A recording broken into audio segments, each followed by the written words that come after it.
ಸ್ನೇಹಿತರೆ, ಕರ್ನಾಟಕದಲ್ಲಿ ಭಾರಿ ದೊಡ್ಡ ಬೆಳವಣಿಗೆಯಾಗಿದೆ. ಎನ್ಐಎ ಉಗ್ರಗಾಮಿಗಳನ್ನ ಬೇಟೆಯಾಡಿದೆ. ಇದು ಮಾಮೂಲಿ ಅಲ್ವಾ? ಓಕೆ, ಕರ್ನಾಟಕದಲ್ಲಿ ಉಗ್ರರ ಬೇಟೆ ಅಂದ್ರೆ ಸ್ವಲ್ಪ ದೊಡ್ಡ ವಿಚಾರನೇ. ಬಟ್ ಎನ್ಐಎ ಅವಾಗ ಹಿಡಿತಾ ಇರುತ್ತಲ್ವಾ, ಬಹಳ ಏನು ಹೇಳ್ತಿದ್ದೀರೋ ನೀವು ಸ್ಟ್ರೆಸ್ ಮಾಡಿ ಅಂತ ನೀವು ಕೇಳ್ಬೋದು. ಆದರೆ ಸ್ನೇಹಿತರೆ, ನಮ್ಮ ಸರ್ಕಾರದ ಸಿಸ್ಟಮ್ನಲ್ಲಿ ಇದ್ದುಕೊಂಡೆ, ಪೊಲೀಸ್ ಅಧಿಕಾರಿಗಳಾಗಿದ್ದುಕೊಂಡೆ ಉಗ್ರರೊಂದಿಗೆ ಕೈ ಜೋಡಿಸಿ ಉಗ್ರರೊಂದಿಗೆ ಕೆಲಸ ಮಾಡಿ ಸರ್ಕಾರಿ ಉದ್ಯೋಗಿಗಳು ಆಮೇಲೆ ಈ ಪೊಲೀಸ್ ಅಧಿಕಾರಿಗಳು ಉಗ್ರರಾಗಿ ಕೆಲಸ ಮಾಡಿರೋದು, ಆ ಆರೋಪದಲ್ಲಿ ಎನ್ಐಎ ಅರೆಸ್ಟ್ ಮಾಡಿರೋದು ಇಡೀ ದೇಶವನ್ನೇ ಅಲುಗಾಡಿಸಿದೆ. ಇಡೀ ಪ್ರಪಂಚ ಭಾರತದ ಕಡೆಗೆ ತಿರುಗಿ ನೋಡೋ ಹಾಗೆ ಮಾಡಿದೆ. ಏನಿದು ಭಾರತದಲ್ಲಿ ಪೊಲೀಸ್ ಆಫೀಸರ್ಸ್ ಉಗ್ರರೊಂದಿಗೆ ಸೇರ್ಕೊಳ್ಳೋದು ಅಂತ ಹೇಳಿ ಚರ್ಚೆ ಆಗ್ತಾ ಇದೆ. ಉಗ್ರರಿಗೆ ನೆರವು ಕೊಡ್ತಾ ಇದ್ದ 3 ಶಂಕಿತ ಉಗ್ರಗಾಮಿಗಳನ್ನು ಅರೆಸ್ಟ್ ಮಾಡಲಾಗಿದೆಯಲ್ಲ, ಇದರಲ್ಲಿ ರಾಜ್ಯದ ಒಬ್ಬ ಪೊಲೀಸ್ ಅಧಿಕಾರಿ ಮತ್ತೊಬ್ಬ ಮನೋವೈದ್ಯ ಕೂಡ ಇರೋ ಸ್ಫೋಟಕ ಸತ್ಯ ಗೊತ್ತಾಗಿದೆ. ಸ್ನೇಹಿತರೆ, ಪರಪ್ಪನ ಅಗ್ರಹಾರ ಜೈಲಿನಲ್ಲಿ ಕೆಲಸ ಮಾಡ್ತಾ ಇದ್ರು. ಈ ವೇಳೆ ಅಲ್ಲಿ ಬಂದಿಯಾಗಿ ಜೀವಾವಧಿ ಶಿಕ್ಷೆಗೆ ಗುರಿಯಾಗಿದ್ದ ಲಷ್ಕರ್ ಉಗ್ರನೊಬ್ಬನಿಗೆ ಕಂಪ್ಲೀಟ್ ಸಹಾಯ ಮಾಡ್ತಾ ಇದ್ರು ಅನ್ನೋದು ಎನ್ಐಎ ಈಗ ಬಯಲು ಮಾಡಿದೆ. ಜೈಲಿನ ಪೊಲೀಸ್ ಮತ್ತು ಡಾಕ್ಟರ್ ಉಗ್ರನಿಗೆ ಸಹಾಯ ಮಾಡ್ತಾ ಇದ್ರು.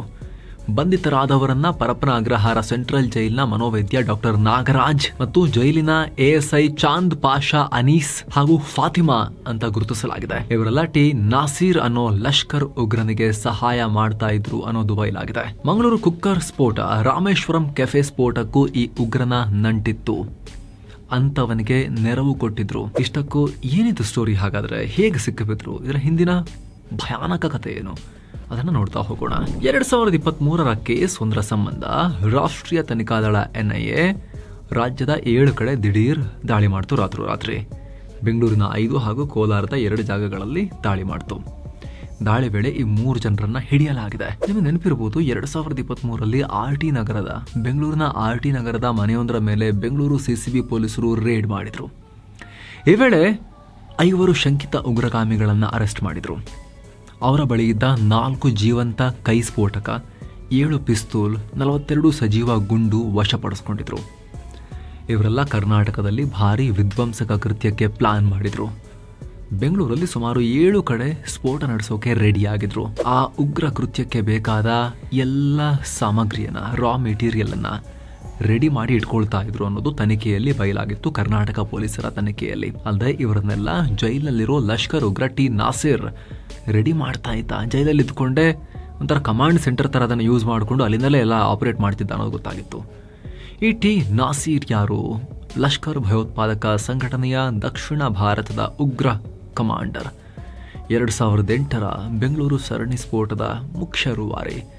2008 ಜುಲೈ 25ನೇ ತಾರೀಕು ಬೆಂಗಳೂರಿನ 9 ಜಾಗದಲ್ಲಿ ಸರಣಿ ಸ್ಫೋಟ ಆಗಿತ್ತು. Nayandahalli, Madiwala, Adugodi, Mysuru road, forum mall ಸೇರಿ ಬೆಂಗಳೂರಿನ ಹಲವು ಕಡೆ ಸುಮಾರು 1 ಗಂಟೆ ಅಂತರದಲ್ಲಿ ಬ್ಯಾಕ್ ಟು ಬ್ಯಾಕ್ ಸ್ಫೋಟಗಳು ಉಂಟಾಗಿದ್ವು. ಆ ಕೇಸಲ್ಲಿ ಟಿ ನಾಸೀರ್ ಮುಖ್ಯ ಆರೋಪಿಯಾಗಿದ್ದ. ಈತ ಕೇರಳ ಮಾಜಿ ಸಿಎಂ ಇಕೆ ನಯನಾರ್ ಹತ್ಯೆ ಯತ್ನದಿಂದ ಹಿಡಿದು ಭಾರತದ ಹಲವು ನಗರಗಳಲ್ಲಿ ಸ್ಫೋಟ ಸೇರಿದ ಹಾಗೆ ಹಲವು ಉಗ್ರ ಕೃತ್ಯಗಳಲ್ಲಿ ಭಾಗಿಯಾಗಿದ್ದಾನೆ. ಆದರೆ ಬೆಂಗಳೂರು ಸರಣಿ ಸ್ಫೋಟದಲ್ಲಿ ಮುಖ್ಯವಾಗಿ ಈತ ಅರೆಸ್ಟ್ ಆಗಿದ್ದ. ಬಾಂಗ್ಲಾ ಗಡಿಯಿಂದ ಈತನನ್ನ ಎಳ್ಕೊಂಡು ಬಂದು ಒಳಗೆ ಹಾಕಲಾಗಿತ್ತು. ಜೀವಾವಧಿ ಶಿಕ್ಷೆಯಲ್ಲಿ ಪರಪ್ಪನ ಅಗ್ರಹಾರ ಜೈಲು ಸೇರಿದ್ದ ಅಪರಾಧ ಸಾಬೀತಾಗಿ. ಆದರೆ ಜೈಲು ಸೇರಿದ್ರೂ ಕೂಡ ತನ್ನ ಕಸುಬನ್ನ ಬಿಟ್ಟಿರಲಿಲ್ಲ. ಜೈಲಿನಿಂದಲೇ ಉಗ್ರ ಕೃತ್ಯವನ್ನ ನಡೆಸ್ತಾ ಇದ್ದ.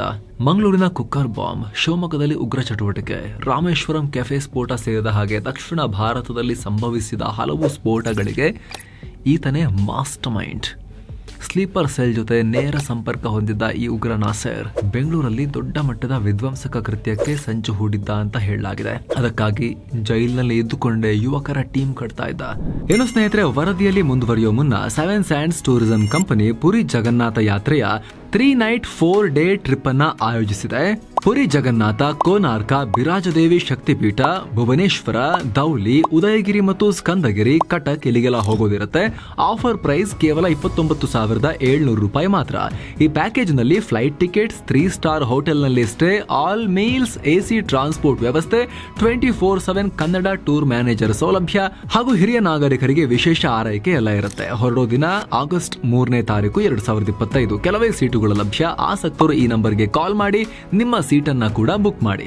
ಬನ್ನಿ ಈಗ ವರದಿಯಲ್ಲಿ ಮುಂದುವರಿಯೋಣ. ಪರಪ್ಪನ ಅಗ್ರಹಾರ ಜೈಲಿನಲ್ಲಿರುವ ಕೈದಿಗಳನ್ನ ಲಷ್ಕರ್ಗೆ ಸೇರುವಂತೆ ಪ್ರಚೋದನೆ ಕೊಡ್ತಾ ಇದ್ದ. ಬೆಂಗಳೂರಿನ ಆರ್ಟಿ ನಗರದಲ್ಲಿ ಸಿಕ್ಕವರು ಕೂಡ ಇದೇ ಯತ್ನದ ಭಾಗ ಆಗಿದ್ರು. ಕೊಲೆ ಕೇಸ್ನಲ್ಲಿ ಶಾಮೀಲಾಗಿದ್ದ ಜುನೈದ್, ಮೊಹಮ್ಮದ್ ಅರ್ಷದ್, ಸುಹೈಲ್, ಫೈಸಲ್, ಜಾಹಿದ್ ತಬ್ರೇಜ್, ಮುದಸ್ಸಿರ್ ಅನ್ನೋರನ್ನ ಮತಾಂಧತೆ ಮೂಲಕ ಬ್ರೈನ್ ವಾಶ್ ಮಾಡಿದ್ದ. ಆಲ್ರೆಡಿ ಕೊಲೆಗಡಕರು, ಪಾತಕಿಗಳು. ಅವ್ರ ತಲೆಗೆ ಅದಾದ್ಮೇಲೆ ಧರ್ಮದ ಅಫೀಮನ್ನ ತುಂಬಿದ್ದ. ಮತದ ಹೆಸರಲ್ಲಿ ವಿಧ್ವಂಸಕ ಕೃತ್ಯಕ್ಕೆ ಅವ್ರನ್ನ ರೆಡಿ ಮಾಡೋಕೆ ಬ್ರೈನ್ ವಾಶ್ ಮಾಡಿದ್ದ, ರಾಡಿಕಲೈಸ್ ಮಾಡಿದ್ದ. ಇವರು ಆರ್ಟಿ ನಗರದ ಹೆಬ್ಬಾಳದ ಮನೆಯೊಂದರಲ್ಲಿ ಸಿಕ್ಕಿಬಿದ್ದಿದ್ರು. ಜುನೈದ್ ಅನ್ನು ಒಬ್ಬ ತಪ್ಪಿಸ್ಕೊಂಡಿದ್ದ. ಹೀಗಾಗಿ ಜುನೈದ್ಗಾಗಿ NIA ಹುಡುಕಾಟ ನಡೆಸ್ತಾ ಇತ್ತು. ಈ ವೇಳೆ ಉಗ್ರ ನಾಸೀರ್ಗೆ ಜೈಲಿನಲ್ಲೇ ಸಪೋರ್ಟ್ ಸಿಗ್ತಾ ಇತ್ತು ಅನ್ನೋದು ಬಯಲಾಗಿದೆ. ಹೀಗಾಗಿ ರಾಷ್ಟ್ರೀಯ ತನಿಖಾ ದಳ NIA 7 ಕಡೆ ರೇಡ್ ಮಾಡಿತು.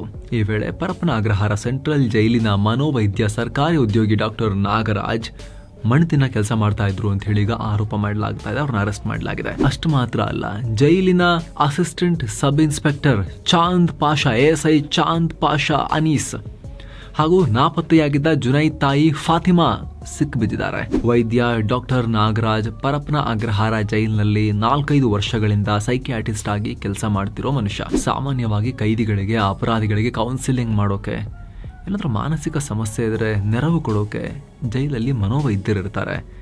ಆದರೆ ನಾಗರಾಜ್ ವೈದ್ಯ ಕೆಲಸ ಮಾಡೋದು ಬಿಟ್ಟು ಮೊಬೈಲ್ ಡೀಲರ್ ಆಗಿ 10,000 ಮೊಬೈಲ್ನ 50,000ಕ್ಕೆ 60,000ಕ್ಕೆ ಬಾಯಿ ಬಂದಿದ್ದ ರೇಟಿಗೆ ಕೈದಿಗಳಿಗೆ ಮಾರಿ ಕಾನೂನು ಬಾಹಿರ ಚಟುವಟಿಕೆಯನ್ನು ಕೂಡ ನಡೆಸ್ತಾ ಇದ್ದ ಈ ಸೋಕಾಲ್ಡ್ ವೈದ್ಯ. ಉಗ್ರ ನಾಸೀರ್ ಸೇರಿದ ಹಾಗೆ ಕೈದಿಗಳಿಗೆ ಕಳ್ಳ ಮಾರ್ಗದ ಮೂಲಕ ಮೊಬೈಲ್ ತಲುಪಿಸ್ತಾ ಇದ್ದ ಅಂತ ಹೇಳಿ NIA ಆರೋಪಿಸಿದೆ. ಈ ಕೃತ್ಯಕ್ಕಾಗಿ ಪವಿತ್ರ ಅನ್ನೋ ತನ್ನ ಆಪ್ತೆಯನ್ನ ಬಳಸ್ಕೊಳ್ತಾ ಇದ್ದ. ಕೆಲವೊಬ್ರು ಆಪ್ತೆ ಅಂತ ಹೇಳ್ತಿದ್ದಾರೆ, ಇನ್ನು ಕೆಲ ವರದಿಯಲ್ಲಿ ಸಹಾಯಕಿ ಅಂತ ಹೇಳ್ತಿದ್ದಾರೆ. ಒಟ್ಟಿನಲ್ಲಿ ಪವಿತ್ರ ಅನ್ನೋ ಲೇಡಿ ನಾಗರಾಜ್ಗೆ ಈ ನೀಚ ಕೆಲಸ ಮಾಡೋಕೆ ಹೆಲ್ಪ್ ಮಾಡ್ತಾ ಇದ್ಲು. ಪರಪ್ಪನ ಅಗ್ರಹಾರದ ಸುತ್ತಮುತ್ತಲ ಅಂಗಡಿಗಳಲ್ಲಿ ಮೊಬೈಲ್ಗಳನ್ನ ಖರೀದಿ ಮಾಡ್ತಾ ಇದ್ಲು. ನಂತರ ಜೈಲಿನ ಒಳಗೆ ಸಾಗಿಸಿ ನಾಗರಾಜ್ಗೆ ಕೊಡ್ತಾ ಇದ್ಲು. ಈ ರೀತಿ ಸುಮಾರು 234 ಮೊಬೈಲ್ ಖರೀದಿಸಿ ಕೊಟ್ಟಿದ್ದಾಳೆ ಅಂತ ಹೇಳ್ತಿದ್ದಾರೆ. ಮನೋವೈದ್ಯ ನಾಗರಾಜ್ ಈ ಮೊಬೈಲ್ಗಳನ್ನ ಶಿಕ್ಷೆ ಅನುಭವಿಸ್ತಾ ಇರೋ ಕೈದಿಗಳಿಗೆ ತಲುಪಿಸ್ತಾ ಇದ್ದ. 10,000 ಮೊಬೈಲ್ ಅನ್ನ 40,000ಕ್ಕೆ 50,000ಕ್ಕೆ ಸೇಲ್ ಮಾಡ್ತಾ ಇದ್ದ. ಇದೇ ರೀತಿ ಇಂತಹ ಫೋನ್ಗಳನ್ನ ಉಗ್ರರಿಗೂ ಸರಬರಾಜು ಮಾಡಿದ್ದ ಅಂತ ಹೇಳಲಾಗ್ತಿದೆ. ಇನ್ನು ಬೆಂಗಳೂರು ನಗರ ಸಶಸ್ತ್ರ ಮೀಸಲು ಪಡೆಯ ASI ಚಾಂದ್ ಪಾಷಾ ಈತನದ್ದು ಭಯೋತ್ಪಾದಕ ಕೃತ್ಯಕ್ಕೆ ಆಕ್ಟಿವ್ ರೋಲ್ ಇರೋದು ಕೂಡ ಗೊತ್ತಾಗ್ತಾ ಇದೆ. 2022ರಿಂದ ಉಗ್ರ ನಾಸಿರ್ಗೆ ಮಾಹಿತಿ ಕೊಡೋದು, ಬೇರೆ ಕೋರ್ಟ್ಗಳಿಗೆ ಕರ್ಕೊಂಡು ಹೋದಾಗ ಸಹಕಾರ ಕೊಡೋದು, ನಾಸಿರ್ನನ್ನ ಜೈಲಿನಿಂದ ಯಾವ್ಯಾವ ಕೋರ್ಟ್ಗೆ ಕರೆದೊಯ್ಯಲಾಗುತ್ತೆ ಅನ್ನೋ ಮಾಹಿತಿ ಸೋರಿಕೆ ಮಾಡೋದು ಎಲ್ಲ ಮಾಡ್ತಾ ಇದ್ದ. ಅಲ್ಲದೆ ಈ ಹಿಂದೆ ಸಲ್ಮಾನ್ ಅನ್ನೋ ಶಂಕಿತ ಉಗ್ರ ಪರಾರಿಯಾಗೋಕೆ ನೆರವು ಕೂಡ ಕೊಟ್ಟಿದ್ದ ಅಂತ ಹೇಳಲಾಗ್ತಿದೆ. LET ಸಂಘಟನೆ, ಲಷ್ಕರ್ ಸಂಘಟನೆಯನ್ನ ಬಲಪಡಿಸೋಕೆ ದೇಣಿಗೆ ಸಂಗ್ರಹಿಸೋಕು ಕೂಡ ನೆರವಾಗ್ತಾ ಇದ್ದ ಈ ASI ಚಾಂದ್ ಪಾಷಾ ಅಂತ ಹೇಳಲಾಗ್ತಿದೆ. ಆ ಮೂಲಕ ನೇರವಾಗಿ ಉಗ್ರ ಗುಂಪನ್ನ ಈತ ಸೇರ್ಕೊಂಡೇ ಬಿಟ್ಟಿದ್ದ ಅನ್ನೋ ಆರೋಪವನ್ನ ಮಾಡಲಾಗ್ತಿದೆ. ಏನು ನಾಪತ್ತೆಯಾಗಿರೋ ಜುನೈದ್ ಅಹಮದ್ ತಾಯಿ ಅನೀಸ್ ಫಾತಿಮಾ T ನಾಸಿರ್ ಜೊತೆಗೆ ನಿರಂತರ ಸಂಪರ್ಕದಲ್ಲಿದ್ರು. LETಗೆ ಫಂಡ್ ಸಂಗ್ರಹಿಸುವ ಬಗ್ಗೆ ಈಕೆಗೆ ನಾಸಿರ್ ಮಾಹಿತಿ ಕೊಡ್ತಾ ಇದ್ದ. ಈ ಮಾಹಿತಿಯನ್ನ ಫಾತಿಮಾ ವಿದೇಶದಲ್ಲಿದ್ದ ತನ್ನ ಮಗ ಜುನೈದ್ಗೆ ತಿಳಿಸ್ತಾ ಇದ್ರು ಅಂತ ಹೇಳಲಾಗಿದೆ. ಅಲ್ಲದೆ ಕೋಲಾರ ತಾಲೂಕು ಭಟ್ರಹಳ್ಳಿ ಗ್ರಾಮದ ಸತೀಶ್ ಗೌಡ ಅನ್ನೋರಿಗೆ NIA ನೋಟಿಸ್ ಕೊಟ್ಟಿದೆ. ಬೆಂಗಳೂರಿನ ವೈಟ್ ಫೀಲ್ಡ್ ಬಳಿ ಮೊಬೈಲ್ ಅಂಗಡಿಯಲ್ಲಿ ಕೆಲಸ ಮಾಡ್ತಾ ಇದ್ರು ಅಂತ ಹೇಳಲಾಗ್ತಿದೆ. ಇರೋ ಮಾಧ್ಯಮಗಳಲ್ಲಿ ಮಾತನಾಡಿರೋ ಪತ್ನಿ 3 ತಿಂಗಳ ಹಿಂದೆ ಏರ್ಟೆಲ್ನಲ್ಲಿ ಕೆಲಸ ಮಾಡ್ತಾ ಇದ್ರು, ಸಿಮ್ ಕಾರ್ಡ್ ಕೊಡ್ತಾ ಇದ್ರು, 2023ರಲ್ಲೂ ಕೂಡ ವಿಚಾರಣೆಗೆ ಕರೆದಿದ್ರು ಅಂತ ಹೇಳಿದ್ದಾರೆ. ಸತೀಶ್ ಇಲ್ಲದೆ ಇದ್ದಿದ್ದಕ್ಕೆ ಸದ್ಯ NIA ನೋಟಿಸ್ ಕೊಟ್ಟು ಹೋಗಿದೆ. ವಿಚಾರಣೆಗೆ ಹಾಜರಾಗುವಂತೆ ತಿಳಿಸಿದೆ. ಸದ್ಯ ಬಂಧಿತರ ಮನೆಗಳಿಂದ ಚಿನ್ನಾಭರಣ ಸೇರಿ ಹಲವು ಡಿಜಿಟಲ್ ಡಿವೈಸ್ ದಾಖಲೆಗಳನ್ನು NIA ಸೀಸ್ ಮಾಡಿದ್ದು, ಬಂಧಿತರ ಎಲ್ಲರ ಪಾತ್ರ ಏನೇನಿದೆ ಅನ್ನೋದು ತನಿಖೆಯಲ್ಲಿ ಎಸ್ಟಾಬ್ಲಿಷ್ ಮಾಡೋಕೆ ಈಗ ಜೋರಾಗಿ ತನಿಖೆ ನಡೀತಾ ಇದೆ. ಇವರನ್ನೀಗ NIA ವಿಶೇಷ ಕೋರ್ಟ್ಗೆ ಹಾಜರುಪಡಿಸೋ ಕೆಲಸವನ್ನ ಕೂಡ NIA ಮಾಡಿದೆ. ಇದಕ್ಕೆ ಸಂಬಂಧಪಟ್ಟಂತೆ ಫರ್ದರ್ ಏನೇ ಡೆವಲಪ್ಮೆಂಟ್ ಆದರೂ, ಮಾಹಿತಿ ಬಂದರೂ ಕೂಡ ನಾವು ನಿಮಗೆ ನೇರವಾಗಿ ತಲುಪಿಸೋ ಪ್ರಯತ್ನವನ್ನು ಮಾಡ್ತಾ ಇರ್ತೀವಿ. ನೀವಿನ್ನೂ ಕೂಡ ಸಬ್ಸ್ಕ್ರೈಬ್ ಮಾಡಲಿಲ್ಲ ಅಂದರೆ ದಯವಿಟ್ಟು ಸಬ್ಸ್ಕ್ರೈಬ್ ಮಾಡೋದನ್ನು, ಪಕ್ಕದ ಬೆಲ್ ಐಕಾನ್ ಮೇಲೆ ಕ್ಲಿಕ್ ಮಾಡೋದನ್ನು ಯಾವುದೇ ಕಾರಣಕ್ಕೂ ಮರಿಬೇಡಿ. Thank you so much. ಮತ್ತೆ ಭೇಟಿ ಆಗ್ತಿರೋಣ. ನಮಸ್ತೆ.